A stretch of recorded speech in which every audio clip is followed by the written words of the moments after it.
Good morning सबैजनालाई। कहाँको यो भिडियो आइरहेछ भन्ने सोच्नुभयो होला।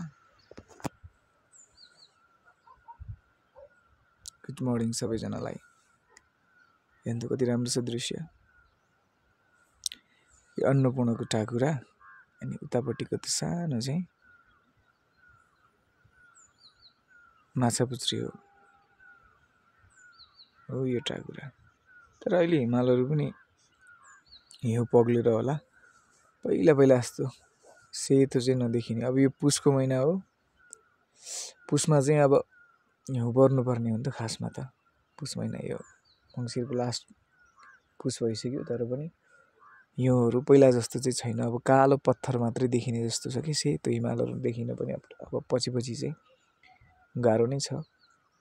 पछिल्लो पुस्ताले भन्छौँ नि हामी दिगो विकास है, दिगो विकास भनेकै पछिल्लो पुस्ताको लागि पनि हामीले जगेर्ना गर्नुपर्छ हाम्रो प्राकृतिक सम्पदा, अनि त्यसपछि यो प्रकृतिले दिएका संसाधनहरू अर्को पुस्ताको लागि पनि हामीले जोगाउनुपर्छ भन्ने अवधारणा हो नि त दिगो विकासको।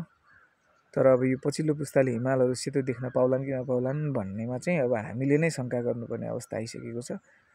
15-20 वर्ष अगाडि सानोमा हामी हिमाल हेर्दाखेरि चाहिँ अब सेतै देखिन्थ्यो। अब अहिले जलवायु परिवर्तनले होला सायद है, सबै कालो कालो जस्तो कि हेर्दाखेरि पनि अब डाँडा र हिमालै छुट्याउन नसक्ने जस्तो भइसकेको छ। अलिअलि अब धेरै पग्लेर पनि हिमालहरू कालो कालो जस्तो देखिन थालिसकेको छ। तैपनि अब हामीले एकजनाले गरेरै हुने त होइन, तर एकजनाले एकजनै मिल्न चाहिँ पर्छ। फेरि लाग्ने कसै न कसैले चाहिँ अब नेतृत्व लिनु पर्यो अथवा इनिसिएसन लिने हो होइन। अब उसले पनि नगर्ने भन्ने त भएन। आफूले सक्दा आफूले आफ्नो ठाउँबाट गर्ने हो। प्रकृति सबैभन्दा ठुलो कुरा पनि हो। उताबाट पारिबाट कसले बोलाउँदैछ हो गरेर।